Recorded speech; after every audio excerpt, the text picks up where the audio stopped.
সমাসের এ to Z যদি বুঝতে চাও তাহলে আমার এই ভিডিওটি তোমার জন্য খুবই উপকারে আসবে। মানে ভিডিওর পরে বলতে পারবা যে আসলে উপকারে আসছে নাকি অপকার হয়েছে। ঠিক আছে, আমি 5 সেকেন্ডে পড়াবো না, যেটা তোমার একটু এখন পড়লা একটু পরে গিয়ে মনে থাকবে না। আমি এ টু জেড সমাসের যেই অংশগুলো আছে সেগুলো অংশ নিয়ে কথা বলবো। প্রথমে আমরা আসি যে সমাস মানে কি। সমাস মানে সংক্ষেপ, মিলন, একাধিক পদের এক পদীকরণ। একাধিক পদ থাকবে যেগুলাকে একটি পদে রূপান্তরিত করা। ঠিক আছে, এরপরে হচ্ছে দুই বা ততোধিক পদের মধ্যে বিভক্তি ও সংযোগকারী শব্দ লোপ করে এক পদে প্রকাশ করাকে সমাস বলে। আরো যদি সহজ করে বলি আমি, তাইলে হবে হচ্ছে গিয়া অনেকগুলো শব্দকে সংক্ষেপে একটি শব্দে প্রকাশ করার নিয়মই হলো সমাস। মানে অনেকগুলো শব্দ থাকবো যেগুলাকে সংক্ষেপে একটি শব্দে প্রকাশ করার যে নিয়মটা আছে সেটা হচ্ছে সমাস। এরপরে যদি বলি, সমাস শিখতে যে বিষয়টি জানতে হবে, পদ জানতে হবে। পদ মানে এক পদ, দুই পদ, তিন পদ, চার পদ, মানে পদ বুঝতে হবে যে পদ কাকে বলে। ঠিক আছে, পদের মধ্যে হচ্ছে বিশেষ্য, বিশেষণ, সর্বনাম, এগুলা বুঝতে হবে। এরপরে হচ্ছে বিভক্তি বুঝতে হবে। বিভক্তি মানে কি? এ কথার কথা হচ্ছে এই যে আমি যদি বলি যে করা কে, মানে এই যে এইটা হচ্ছে বিভক্তি। মানে আগে পিছে যে কোনো একটা কিছু লাগানো, সেটা হচ্ছে বিভক্তি। যেমন শিখতে, এই যে তে হচ্ছে বিভক্তি হচ্ছে এগুলা। এরপরে হচ্ছে সমস্ত পদ, মানে টোটাল পদ দিয়ে বুঝতে হবে। এরপর হচ্ছে বেশ বাক্য মানে কি বুঝো? যেমন আমি যদি বলি আকাশ পাতাল, ঠিক আছে, মা ও বাবা, আমি যদি বলি মা বাবা হচ্ছে সমাস। ঠিক আছে, এখন মা ও বাবা সেটা হচ্ছে বেশ বাক্য, মানে প্রথমে যে বাক্যটা থাকে সেটাকে বলে বেশ বাক্য।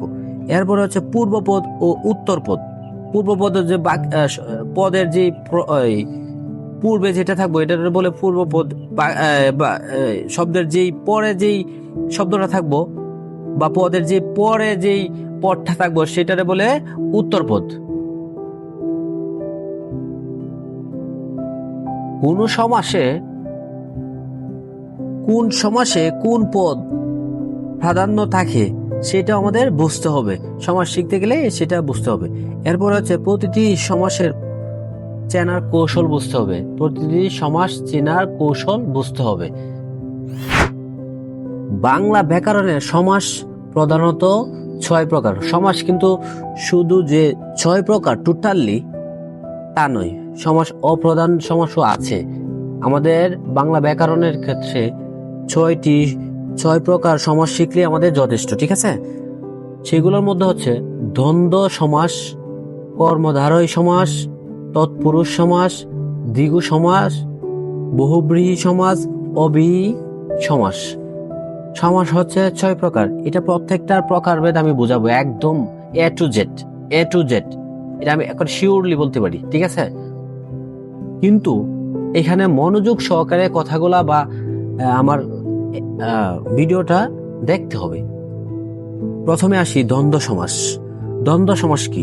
যে সমাসে দুই বা ততোধিক পদের সমান গুরুত্ব থাকে, মানে দুইটা পদ থাকবো কিন্তু দুইটা পদেরই সমান গুরুত্ব থাকবে, সেটা হচ্ছে দ্বন্দ্ব সমাস।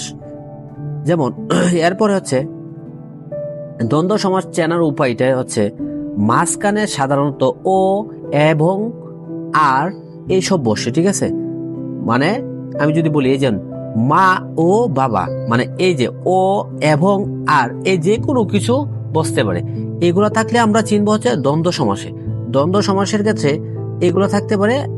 এরপরে হচ্ছে উভয় পদের সমান গুরুত্ব থাকে।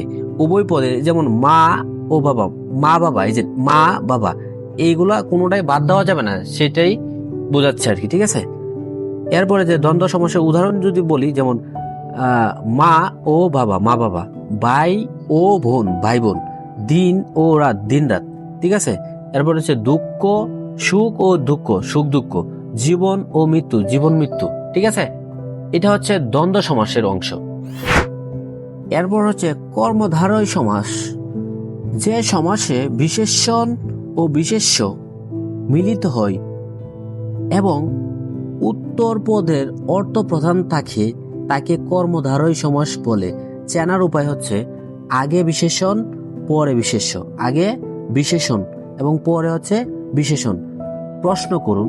প্রশ্ন করুন কেমন, কোন, কি রকম, মানে এগুলা প্রশ্ন করার পরে যে উত্তরটা আসবে সেগুলো হচ্ছে বিশেষণ আর কি। ঠিক আছে, আমি যদি বলি এইটার নোটের ক্ষেত্রে যদি বলি যে এগুলো কি থাকতে পারে, ঠিক আছে, বিশেষণ প্লাস বিশেষ্য।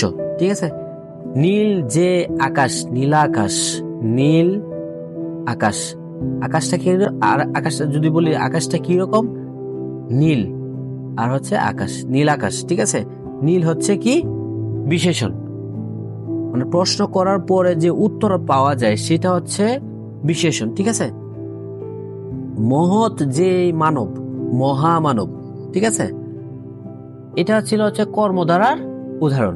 এরপরে হচ্ছে তৎপুরুষ সমাস। তৎপুরুষ সমাস হচ্ছে যে সমাসে পূর্ব পদের বিভক্তি লোপ পায়, বিভক্তি লোপ পায় মানে বাদ যায় আর কি। ঠিক আছে, এবং উত্তর পদের অর্থ প্রধান হয় তাকে তৎপুরুষ সমাস বলে। চেনার উপায় হচ্ছে ব্যাস বাক্যের, ব্যাস বাক্য মানে যে প্রথমে যে বাক্যটা থাকে, যেমন এই যে রাজপুত্র, রাজার পুত্র, রাজপুত্র, এই রাজার পুত্র প্রথমে যে বাক্যটা বা পদগুলা থাকবে সেগুলারে বলে হচ্ছে ব্যাস বাক্য। ব্যাস বাক্য এর, খে, দিয়ে, থেকে, জন্য, মধ্য ইত্যাদি বিভক্তি থাকে। এগুলোর মধ্যে এগুলা বিভক্তি থাকবে। রাজার পুত্র, রাজ আর, এর আছে, রাজ আর, এর এর এর ঠিক আছে, রাজার পুত্র, রাজপুত্র।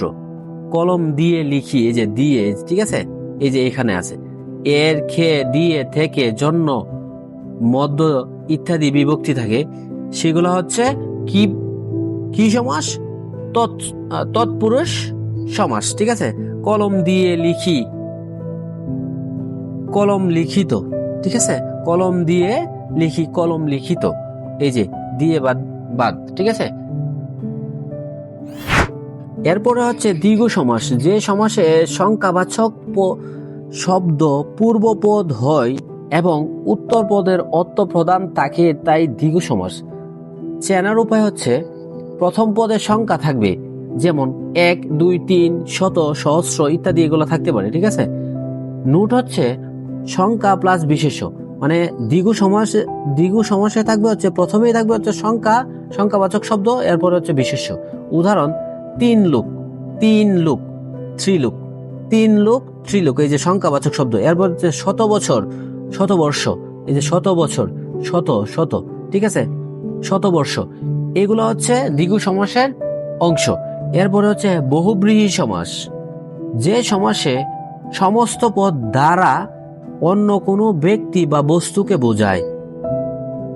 যে সমাসে সমস্ত পদ দ্বারা অন্য কোনো ব্যক্তি বা বস্তুকে বোঝায় তাকে বহুব্রীহি সমাস বলে। চেনার উপায় হচ্ছে শব্দটি যার দ্বারা গঠিত তাকে নয় অন্য কাউকে বোঝায়, মানে শব্দটি যার দ্বারা গঠিত হবে শব্দটি তাকে নয় অন্য কাউকে বোঝায়। ব্যাস বাক্যের প্রায়ই যার, তিনি, যার অথবা তিনি, সে অথবা সে, এ ধরনের যদি অর্থ হয় আর কি। ঠিক আছে, নোট যার সে অথবা তিনি এগুলো থাকলে হচ্ছে বহুব্রীহি সমাস। যেমন বহুব্রীহির উদাহরণ হচ্ছে নীলকণ্ঠ, যার, নীলকণ্ঠ, যার, এই যে এখানে আছে যার, তিনি, সে। ঠিক আছে, যার, নীলকণ্ঠ, যার, নীলকণ্ঠ। ঠিক আছে, বিনা হাতে যার, বিনা পানি, বিনা হাতে যার, বিনা পানি, বিনা হাতে যার, এই যে যার, বিনা পানি। এগুলো হচ্ছে বহুব্রীহি সমাসের, এই যে এগুলো একটু মনে রাখলে হবে, যার, তিনি, সে ইত্যাদি এগুলো থাকতে পারে। ঠিক আছে, এরপরে হচ্ছে অবিভাব সমাস, যে সমাসে পূর্বপদ অব্যয় হয় এবং সেই অব্যয়ের অর্থই প্রধান থাকে তাই অবিভাব সমাস বলে। ঠিক আছে, চেনার উপায় হচ্ছে প্রথম পদে উপ, প্রতি, যথা, বিনা, সহ, অনু ইত্যাদি এই শব্দগুলো থাকতে পারে বা এই পদগুলো থাকতে পারে। নোট হচ্ছে অবয় প্লাস পদ থাকবো, অবয় থাকবো প্লাস পদ থাকবো। ঠিক আছে, এরপর হচ্ছে উদাহরণে যদি বলি শক্তি অনুযায়ী, এই যে শক্তি অনুযায়ী, অনুযায়ী, যথাশক্তি। ঠিক আছে, নিয়ম, এই যে